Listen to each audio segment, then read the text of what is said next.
A'udzubillahiminasyaitonirrajim. Bismillahirrahmanirrahim. Assalamualaikum warahmatullahi wabarakatuh.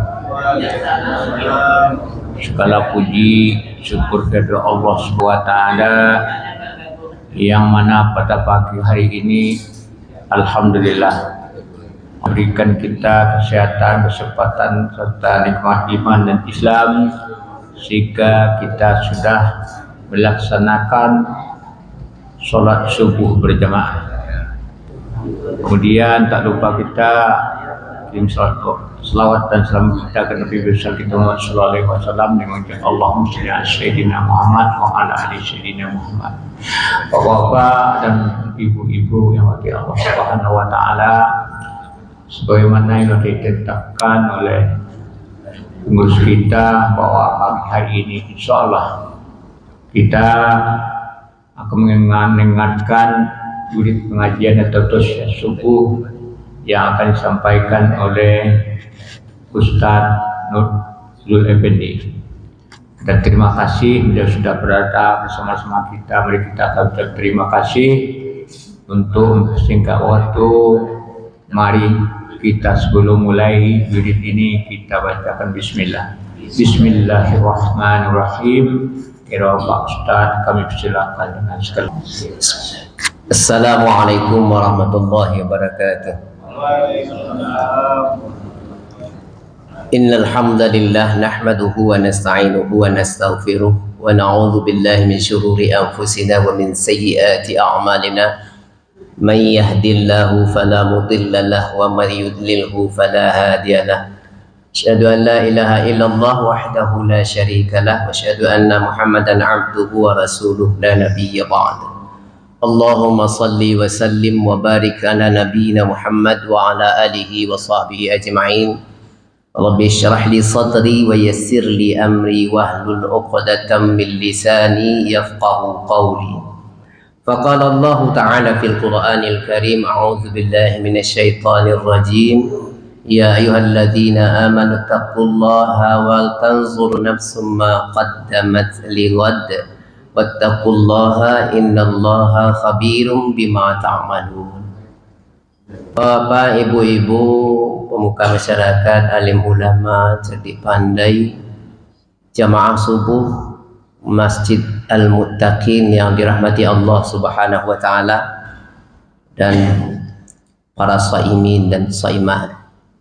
Semoga ibadah kita pada hari ini yang kita laksanakan dan insya Allah puasa sampai nanti maghrib terima oleh Allah Subhanahu wa taala. Pertama kali tentu kita memuji Allah atas segala nikmat yang Allah berikan kepada kita. Nikmat yang terbesar yang Allah berikan kepada kita sampai detik ini adalah hidayah. Karena kalau tidaklah dengan hidayah itu tidak sampai kita ke sini. Banyak orang yang memiliki kelebihan dibanding kita, kesehatannya, fisiknya, bahkan kakinya kuat untuk melangkah. Tapi pagi ini kita diberikan hidayah oleh Allah untuk bisa melangkahkan kaki walaupun mungkin ada yang kurang sehat kakinya. Samurat, rematik, tulang lapuk, gitu kan. Apa Pak tulang lapuk tu? Pengapuran. Mana tahu Pak, mana tahu. Tapi Allah berikan kekuatan kita untuk hadir. Itu hebatnya kita Pak, dibandingkan yang lainnya. Kemudian salawat dan salam pada Nabi kita Nabi Muhammad sallallahu alaihi wasallam yang mengucapkan Allahumma salli ala Muhammad wa ala alihi wa ashabihi wa man tabi'ahum bi ihsanin ila yaumiddin. Semoga salawat kita itu mengokohkan hati kita untuk mengikuti sunnah Rasul sallallahu alaihi wasallam. Bukan saja kita berharap syafaat nanti yaumil mahsyar, tapi kita berharap bahwa istiqomahnya kita dalam melaksanakan sunnah Rasul sallallahu alaihi wasallam. Di dunia ini banyak godaan, makin tua banyak godaannya, tapi kita berharap pada Allah dengan selawat yang kita selalu ucapkan, kita terkokohkan iman kita, istiqomah kita dalam melaksanakan sunnah Rasul sallallahu alaihi wasallam. Bapak dan Ibu sekalian yang berbahagia, Pertama yang akan saya sampaikan masalah iman. Sumber kebahagiaan manusia itu menurut agama kita adalah iman. Tetapi kalau menurut orang materialistis, maka mereka berpikiran kebahagiaan itu adalah hartanya. Kebahagiaan itu adalah kekayaannya. Atau bahkan kebahagiaan itu ketika dia mencapai tujuan duniawinya, maka dia katakan dia sudah bahagia. Tetapi sebenarnya agama kita menunjukkan bahwa kebahagiaan itu bukanlah di situ letaknya, tapi letaknya pada iman yang ada dalam jiwa kita. Bercokolnya iman. Kalau seandainya kebahagiaan terletak pada kesehatan, maka terbataslah kebahagiaan orang. Kalau seandainya kebahagiaan terletak pada jabatan, maka jabatan sementara, maka terbatas juga kebahagiaan pada diri orang. Begitu juga kekayaan. Tidak semua orang kaya sampai dia mati. Tetapi kebahagiaan diletakkan oleh Allah Subhanahu wa taala di dalam iman yang ada dalam jiwa kita. Maka itulah hakikat kebahagiaan itu. Sehingga Allah mengatakan, a'udzubillahi minasyaitonir rajim. Wallazi anzala sakinata fi qulubil mu'minin liyazdadu imanan ma'a imanihim. Walillahi junudus samawati wal ardh. Artinya, Allah yang memberikan ketentraman, kebahagiaan ke dalam jiwa manusia, hati manusia. Liyazdadu imanan ma'a imanihim. Syaratnya apa? Bertambah iman mereka.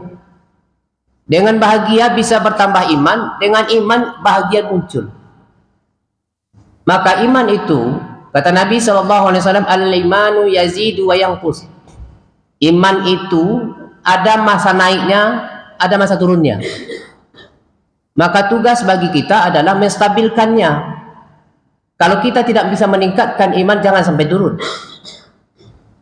Kita bisa rasakan. Kalau saya bisa rasakan, Pak. Suatu kali kalau pagi kita rajin nilai ibadah, zikir panjang-panjang, baca Quran enak. Tapi siang, udahlah. Nyampe nanti asar, naik lagi dia iman tuh. Nanti puncak imannya naik kapan? Waktu sholat tarawih. Ibu-ibu apalagi naik imannya, Pak. Setelah sholat maghrib dia taruhnya mukenah situ langsung. Apa namanya itu? Sejadah kecil tuh. Ini saya duduk sini. Itu menunjukkan dia imannya hebat tuh, Pak. Di batasnya langsung. Kalau ibu-ibu, Pak jarang.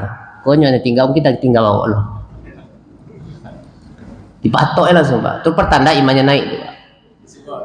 Aduh. Mudah-mudahan itulah Pak hebatnya. Nanti begitu juga. Sampai nanti 10 akhir. 10 akhir itu udah mulai tersaring deh, Pak. Mulai turun imannya. Jadi iman itu ayazid wa yanqus. Bagaimana kita harus menstabilkan iman itu? Kata Nabi Shallallahu Alaihi Wasallam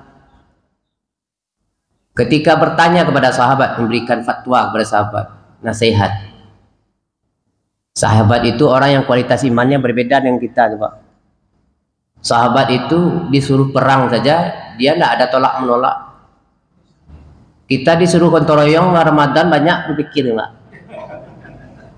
Kalau Nabi sahabat itu disuruh pergi untuk berjihad, perang, melawan orang kafir, nyawa tantangannya, dia ambil perang, atau ambil pedangnya, ambil alat perperangan, dia berangkat.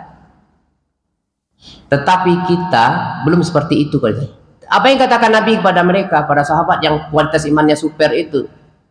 Jaddidu imanaku, perbaharuilah imanmu, kata Nabi. Kemudian sahabat bertanya, kaifa nunajjidu imanana? Bagaimana kami memperbaharui iman kami?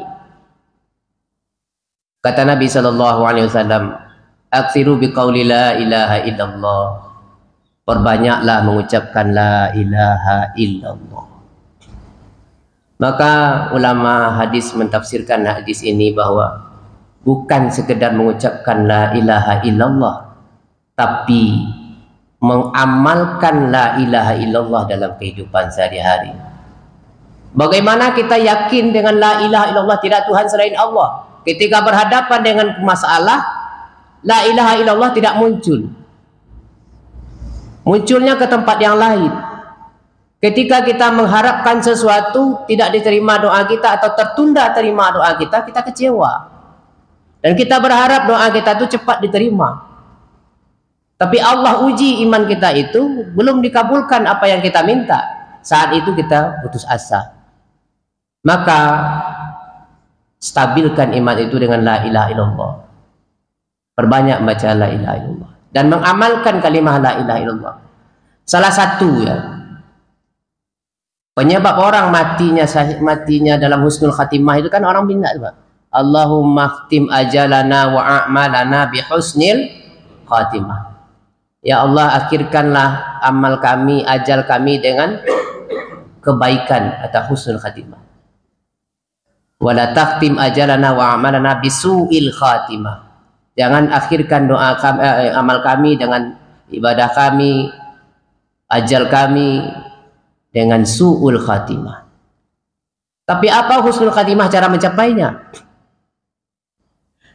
Maka Allah Subhanahu wa taala mengatakan, innal ladzina qalu rabbunallah tsumma istaqamu tatanazzalu alaihimul malaikah alla takhafu wa la tahzanu wa abshiru bil jannah allati kuntum tu'adun.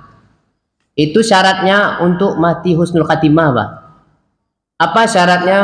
Innal ladzina qalu rabbunallah, siapa yang mengatakan Tuhan kami adalah Allah, pengatur hidup kami adalah Allah. Kalau kami sakit yang ngatur Allah, kalau kami kaya yang ngatur Allah, kalau kami miskin yang ngatur Allah.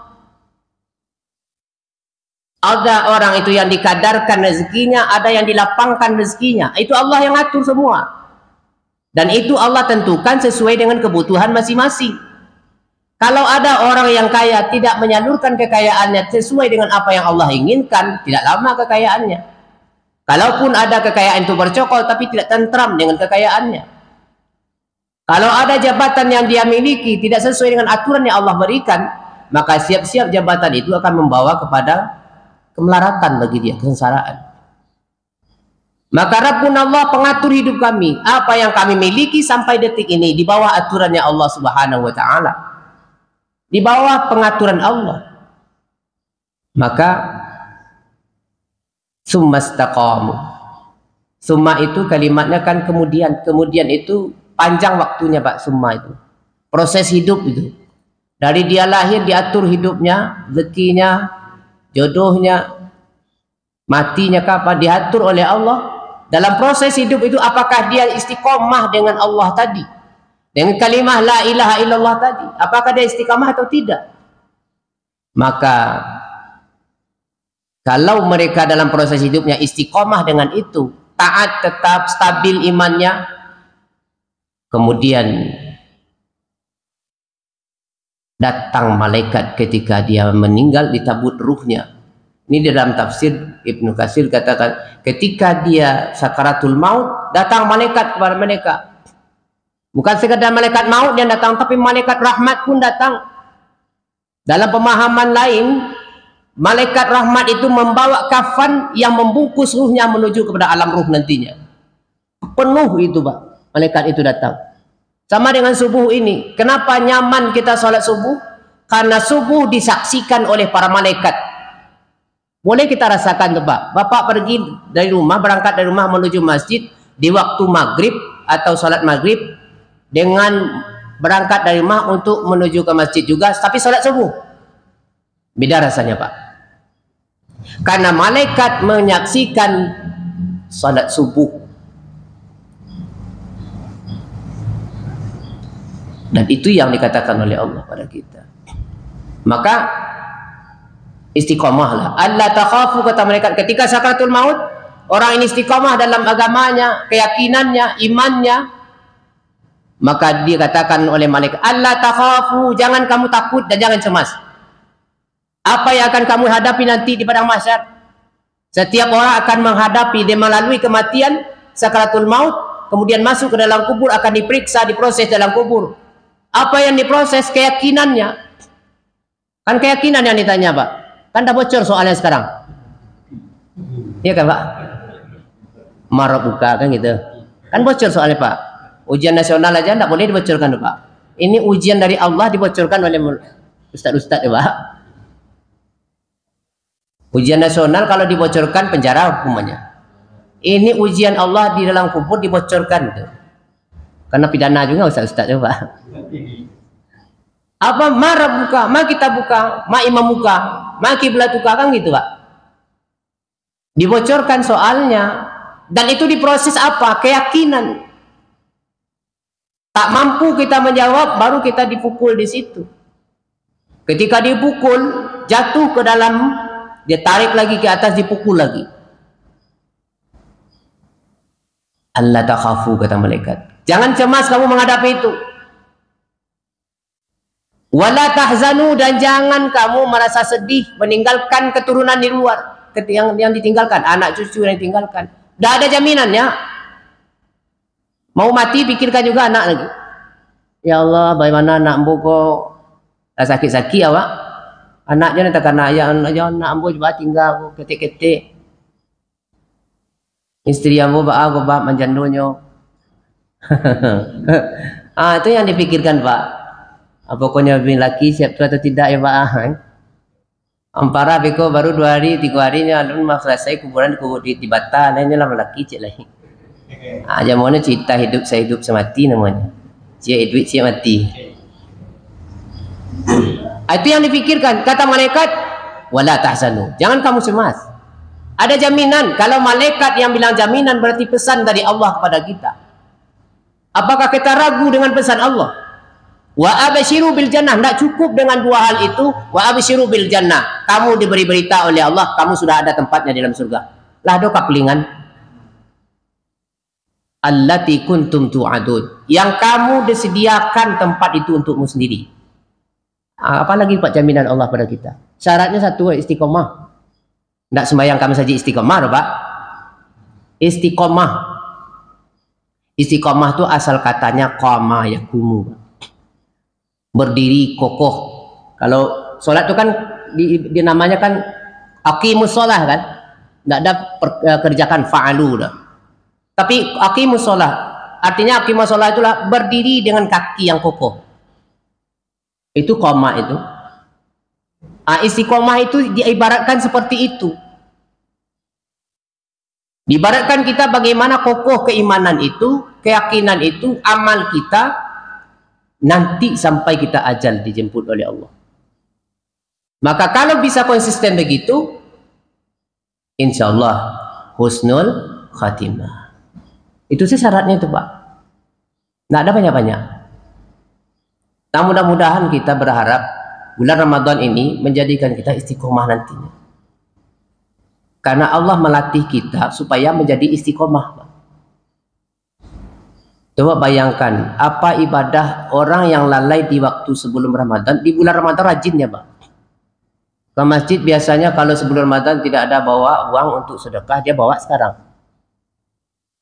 Ya kan Pak, ada berapa hitungannya tuh? Ya kan Pak? Subuh tidak biasa mau peti 1.000-2.000 lah, bawa 1.000-2.000 tuh. Kenapa? Karena infaknya tadi, semangatnya itu bulan Ramadan. Dan itu yang kita pelihara, istiqomahkan selesai Ramadan nanti. Jangan kalau Allahu Akbar, selesai bulan semuanya. Itu kacau kita tuh Pak. Jadi istiqomah itu. Maka dalam beribadah pun kita dituntut istiqomah. Apa kata Nabi SAW? Ahabbul a'mali ilallah. Amal yang paling dicintai oleh Allah itu adalah adwamuha wa in qalla. Amal yang paling dicintai Allah itu adalah mendawamkannya, melanggengkannya atau mengkontinuitakannya. Wa in qalla, walaupun sedikit amal itu. Biarlah berinfak 2.000 tapi rutin. Daripada 200.000 tapi sekali setahun. Itu pun karena sumbangan Ramadan, malam Ramadan dulu Pak. Malam Ramadan berapa cukup Pak? 500. 600. Nyumbang 200 sekali setahun lah tu nya. Tak tulis nama situ. Nak ada tulis nama hamba Allah lah Pak. Apa ambo tengok Pak orang kaya cukup Pak. Kekuatan ekonomi Pak bagus lah. Tapi tak ada nama Pak situ. Nak mencari matuang hamba Allah tu adem tu. Itu je. Itu je Pak. Tujuannya ikhlas sebenarnya hamba Allah tu Pak. Tapi kalau dek tanya dek kawan kan, Tidak ada nama Pak tulis tu Pak. Kedua semangat langsung. Nak mencari mak tu hamba Allah tu ada. Itu Pak. Jadi kita diusahakan untuk istiqomah. Walaupun sedikit. Solat tahajud 2 rakaat, bolehlah 2 rakaat. Tapi rutin Pak sampai mati. Itu yang akan bersaksi nanti di akhirat tuh Pak. Yang rutin itu. Karena di antara yang banyak kita lakukan itu, tidak tahu kita mana yang diterima di sisi Allah Subhanahu wa taala. Nah, ada yang tahu kita, Pak. Karena kualitas tadi iman tadi berbeda-beda. Saat salat malam yang pertama mungkin ngantuk-ngantuk. Besok udah kurang ngantuknya. Ternyata di malam berikutnya ada satu sangat nyaman kita salat di situ, Pak. Tahajud kita nyaman, kita enak kali rasanya salat malam itu. Berarti itu bisa jadi yang menjadi pembela kita besok di akhirat. Jadi walaupun ngantuk-ngantuk, kata Imam Al-Ghazali, walaupun ngantuk-ngantuk tetap juga salatkan tahajud itu, walaupun 2 rakaat. Karena batasan salat tahajud itu kan tidak ada, Pak. Nabi salat malam sampai diakhiri dengan kata Aisyah, ketika Nabi itu salat malam hampir mendekati subuh, Nabi salat langsung witir 1 rakaat. Bayangkan dari malam bangun sampai subuh batasannya. Salat witir 1 rakaatnya.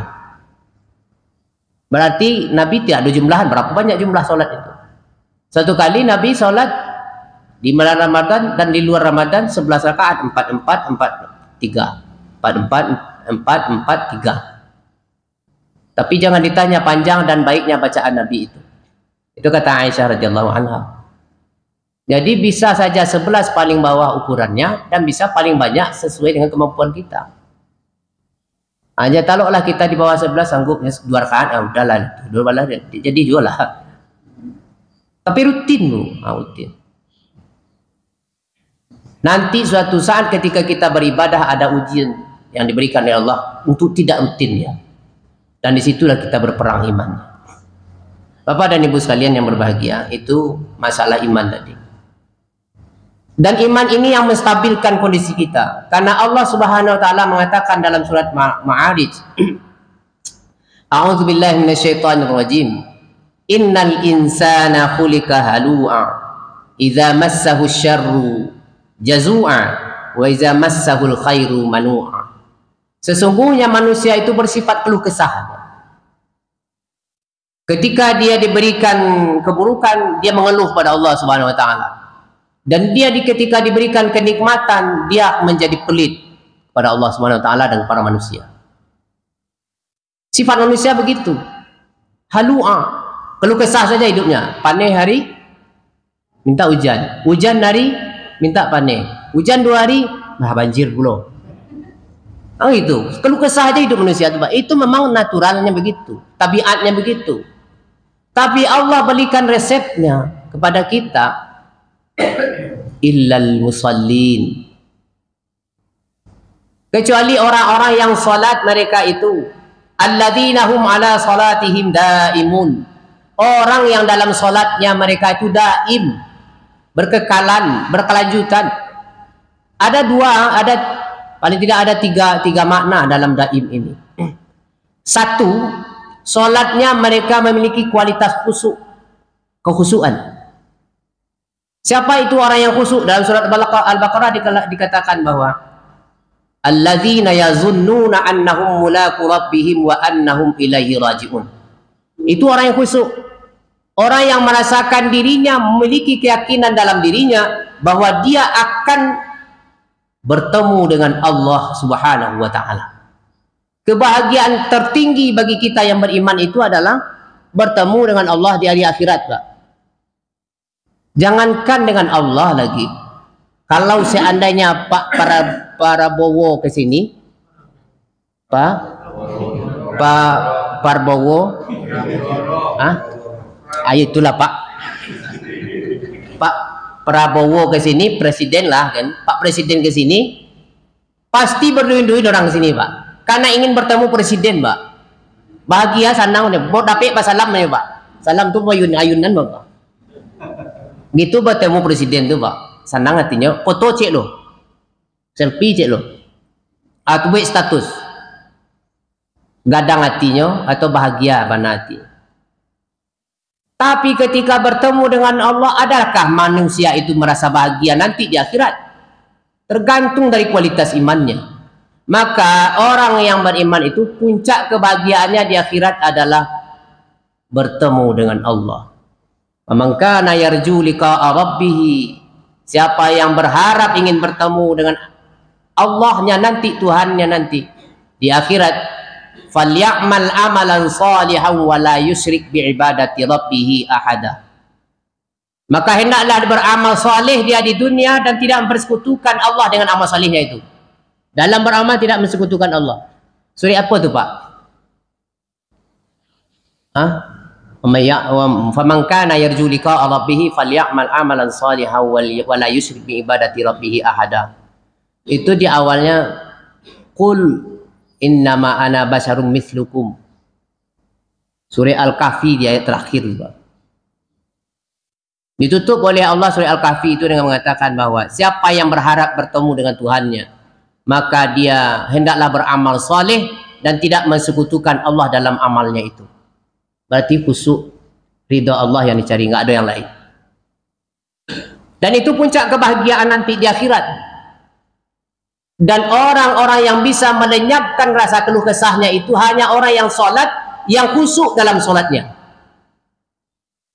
Yang khusyuk dalam solatnya. Bagaimana cara khusyuk itu? Pahami makna solat.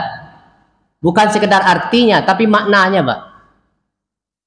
Memaknai solat itu berbeda dengan menerjemahkan bahasa solat itu. Kalau bahasa solatnya Allahu Akbar apa, Pak? Allah Maha Besar. Tapi maknanya itu diperdalam, sehingga ketika kita mengangkat tangan Allahu Akbar, tidak ada yang besar di dunia, kecil semua, yang besar cuma Allah. Kalau kita baca doa iftitah ya, wajjahtu wajhiya lilladzi fataras samawati wal ard, kan itu kan? Iya tuh Pak, kalau tidak salah ya, wajjahtu wajhiya lilladzi fataras samawati wal ardi hanifam muslimau wa ma ana minal musyrikin. Kadang-kadang tak hafal dia Pak. Wa ma ana minal musyrikin. Wajah tu, aku sangat menghadapkan wajahku ini ya, bukan muka kasar aku saja Pak, tapi sampai ke batin Pak, sampai ke hati menghadap pada Allah Subhanahu wa taala. Wajhiya lilladzi fataras samawati wal ard, yang memfitrahkan, yang menciptakan, yang meliputi bumi ini, langit ini. Wa ma'ana minal musyrikin, dan aku tak termasuklah orang-orang yang musyrik. Jadi ketika sholat itu fokus tuh Pak. Puncaknya kata Imam Asy-Syafi'i, minimal khusyuk itu dalam surah Al-Fatihah adalah iyyaka na'budu wa iyyaka nasta'in. Hanya kepadamu kami menyembah, dan hanya kepadamu ya Allah kami minta pertolongan. Kalau kita berfikir ke yang lain dalam sholat, pengana ke waktu itu ke yang lain, itu ke yang lain pula Pak.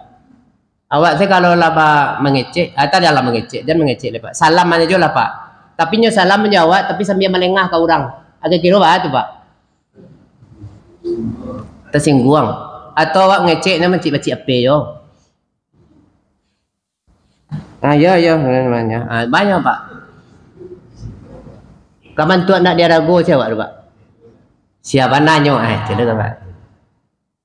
Artinya apa? Dengan orang saja kita begitu Pak, apalagi dengan Allah. Waktu suruh jam ada sih kok Pak anunya. Tadi di jam 6-7 balik. 6 balik. Ya 6 balik. Berarti ada 6 balik. Lah hampir lo Pak. Ilal musallin alladzina hum ala salatihim daimun. Yang pertama makna daimun itu adalah khusyuk. Yang kedua mutmainnah atau tumakninah Pak. Tumakninah itu bagaimana? Tentram, tenang dalam solatnya. Awak kebanyakan kita lah yo, takut ambo bagailah terutama.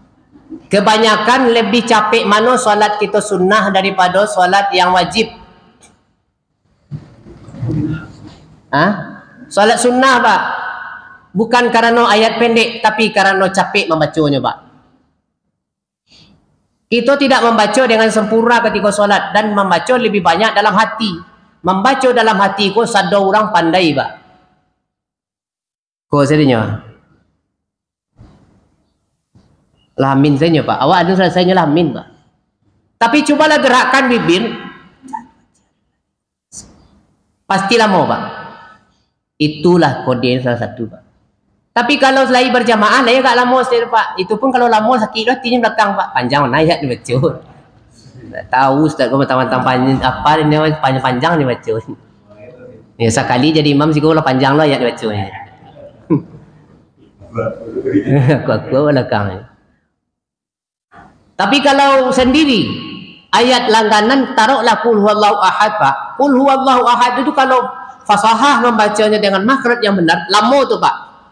Tapi kalau baca capek, qul huwallahu ahad, Allahu samad, lam yalid lam yulad, lam yakul lahu kufuwan ahad. Selesai kan pak? Tapi cubalah baca dengan makhraj. Qul huwallahu ahad, Allahu samad, lam yalid wa lam yulad wa lam yakul lahu kufuwan ahad. Lama tu pak. Tapi kalau bacaan kayak anak MDA saja, qul huwallahu ahad, Allahu samad. Allahu samad, Allahu samad ya mak. Allahu akbar katanya. Karena hu itu rentan untuk mengalir hurufnya tu pak. Kalau makhrajnya deh, rentan mengalir tu pak. Allahu akbar sering dibaca orang Allahu akbar. Azan mana kalau nak hati-hati? Allahu akbar, Allahu akbar, Allahu akbar je mak. Sama je pak baca subhanallah, kalau kacang subhanallah subhanallah. Kalau tak percaya pak tes lah pak. Ambo lah mencuba mengkau tahu pak. Ini dia cuba dia pak dulu baru tahu pak. Ah? Iya kan pak? Kalau di Ambo kok pak, tahu pak antara. Kalau di Ambo ya, subhanallah. Capek tu pak, 33 tu antara subhanallah jadi itu pak. Tiba alhamdulillah tu, alhamdulillah, kalau mau tu pak. Tapi kalau capek, alhamdulillah. Jadi bagaimana kita akan mencapai ketentraman, ketenangan, menghilangkan keluh kesah. Itu yang kedua. Jadi tumakninah dalam solat. Yang ketiga, solat kita harus memiliki aturan dan sesuai dengan aturan itu melakukan. Rukuknya bagaimana? Sujudnya bagaimana? Ketika kita rukuk, apa yang tangan kita pegang? Apakah menjuntai si tangannya atau megang lutut? Ada yang pegangnya tak lutut dapat arm ya kau? Kuah. Hah? Lewat no? Hah? Ayo, sakit kaki dia. Melewati dari lutut. Padahal lutut itu dipegang pak. Bukan ditekan tapi dipegang. Beda kan pak kalau dipegang dengan ditekan. Kalau ditekan berarti pak tempurung lutut itu pak tekan. Tapi kok dipegang pak. Kalau mau cubuan gitu lah kayak gitu. Beda rasa itu pak. Cuma pak bedakan rasanya kalau pak nama cubuan. Kalau boy cubuan kayak itu. Karena lutut kau gak mesti kayak. Dipegang lutut itu pak. Bukan ditekan pak. Kalau ditekan turun lutut tempurung lutut kau. Walaupun berbeda pendapat ulama ketika sujud, ada yang dua tangan turun, ada yang dua lutut turun. Tergantung kita bapak-bapak belajar tentang solat. Kedua-duanya dalilnya sama, pemahaman hadis berbeda. Imam Ibn Taimiyah, Ibn Al-Qayyim Al-Jauzi memaknakan lutut duluan ke bawah. Sementara Syekh Albani memaknakan tangan duluan ke bawah. Nama yang betul terserah keyakinan Pak karena sudah duanya ada. Kalau Pak baca tuntunan solat, jangan siap tuntunan solat baca. Sehingga tidak mudah menyalahkan orang. Ada yang tunjuknya mekriku awak dan sakit hati nengok. Ada yang tunjuknya ke atas sekali, ke bawah sekali. Ada yang di atasnya tarui. Ada yang takbirnya dihikul letak tangannya. Ada yang di atas getik. Ada yang lewat dan perdeko tapi tidak tahu betul. Nya dah dua kecil sikut tak tangan. Tapi yang jelas bahwa laksanakan solat dengan gerakan yang sempurna. Maka baru kita melaksanakan menghilangkan sifat keluh kesah di dalam kehidupan kita. Walaupun fitrah kita diciptakan keluh kesah, tapi orang yang solat, yang daimun solatnya yang bisa menghalangi itu. Nah itu makna daimun tadi. Dalam tafsir Ibnu Katsir dikatakan begitu. Rujukannya tafsir Ibnu Katsir. Satu, khusyuk. Kedua, maknai solat itu supaya kita khusyuk. Yang ketiga, lakukan solat itu dengan aturan yang benar. Dan juga lakukan solat itu dengan tumak ninah. Kalau tumak ninah kita lakukan, ketiga-tiga hal itu kita lakukan, insya Allah bisa kita menghilangkan sifat keluh kesahnya. Walladzina fi amwalihim haqqun ma'lum. Yang kedua, cara menghilangkan keluh kesah adalah orang yang mereka dalam memiliki hartanya, dia sadar bahwa ada hak orang-orang yang diberikan di situ. Jadi ada hak orang dalam hartanya. Sehingga Allah ketika melihat itu tersalurkan dengan baik, pintunya yang lain ditutup oleh Allah dan keberkahan yang turun. Tetapi kalau seandainya tidak tersalurkan dengan baik, maka yang dibuka pintunya oleh Allah secara paksa nanti. Bisa dengan penyakit, bisa dengan yang lain-lain. Sehingga mengalir uangnya itu sesuai dengan kehendak Allah. Pokoknya uangnya harus mengalir. Bapak dan Ibu sekalian yang berbahagia, itu yang bisa saya bahas atau kita bahas pada pagi yang berbahagia ini. Karena dibatasi itu jamnya menunjukkan jam 6. Ini mana Pak? Itu 6.17. Sekarang di sini 15 detik lagi Pak. Jadi itu yang bisa kita pahami. Semoga Ramadan kita ini menjadikan kita orang-orang yang pertama tadi istiqomah. Yang kedua, menjadi orang-orang yang bisa menghilangkan sifat keluh kesahnya. Karena sifat keluh kesah itu berbahaya. Karena menyebabkan nanti kita menolak takdir Allah. Menolak takdir. Karena ketentuan Allah sudah ada, beliau kata. Kalau kita tolak dengan keluh kesah itu, maka iman kita dipertanyakan nantinya. Dan kebanyakan kita secara tidak langsung berbicara begitu, Pak, lompatan mulut kita. Tanpa kita sadari mulut itu ngomong, alah ketibul puasu, alah ketibul rayu, alah THR terima, aku pemerintah lah kamu tong gaji loh, gitu. Jadi keluh kesah terus Pak. Kapan kita bersyukurnya? Karena syukur itu dua dalam agama kita, dalam Al-Quran Pak. Ada kalimat syukur satu, kalimat alhamdu satu kan. Alhamdu itu kekalkan dalam surah Al-Fatihah itu. Alhamdulillah, segala puji bagi Allah. Segala bentuk pujian hanya untuk Allah. Dan kita aplikasikan dalam solat apa? Rabbana lakal hamdu mil'us samawati wa mil'ul ardi wa mil'u ma syi'ta min syai'in ba'. Apa artinya itu Pak? Ada yang seartinya Pak? Enggak dulu dia Pak. Rabbana itu kalimat pembaca doa yang diajarkan Nabi, yang diajarkan Allah dalam Al-Quran Pak. Menunjukkan bahwa dalam kata ulama hadis Ibnu Rajab mengatakan bahwa Rabbana itu kalimat pembuka doa yang makbul doa, syaratnya salah satu itu. Syarat doa ijabah kalimatnya Rabbana lakal hamdu, bagimulah segala bentuk pujian. Berapa besar pujian? Mil'ul samawati, seluas langit. Tak cukup mil'ul ardi, seluas bumi. Tak cukup seluas apa yang kau kehendaki ya Allah. Pokoknya kalau kau begini, segitu luasnya pujianku padamu. Itu yang alhamdu Pak. Baik yang kita terima, buruk yang kita terima, nikmat kita terima atau penyakit yang kita terima, masalah kita muncul, tetap mengucapkan alhamdulillahirabbil alamin. Tapi asyukru itu nikmat kebaikan yang diterima. La in syakartum la azidannakum wa la in kafartum inna azabi lasyadid. Kalau kamu bersyukur aku tambah nikmat, kalau tidak bersyukur aku azab. Itu syukur, itu kalimat syukur untuk nikmat yang diterima. Tapi alhamdu, nikmat atau tidak yang kita terima, kebaikan atau keburukan, tetap mengucapkan alhamdulillahirabbil alamin. Bahkan kematian pun seharusnya kita ucapkan alhamdulillah, tapi kita tak sanggup. Kadang-kadang baca innalillah wa inna ilaihi raji'un. Salah loh. Innalillah wa inna ilaihi. Kalau ada Pak RT Pak RW baca kayak itu cok loh. Dan RT RW Pak 3 kali lah baca salah lah ketigaan. Innalillahi wa inna ilaihi raji'un. 3 kali lah bacanya Pak. Salah ketiga-tigaan. Awak RT.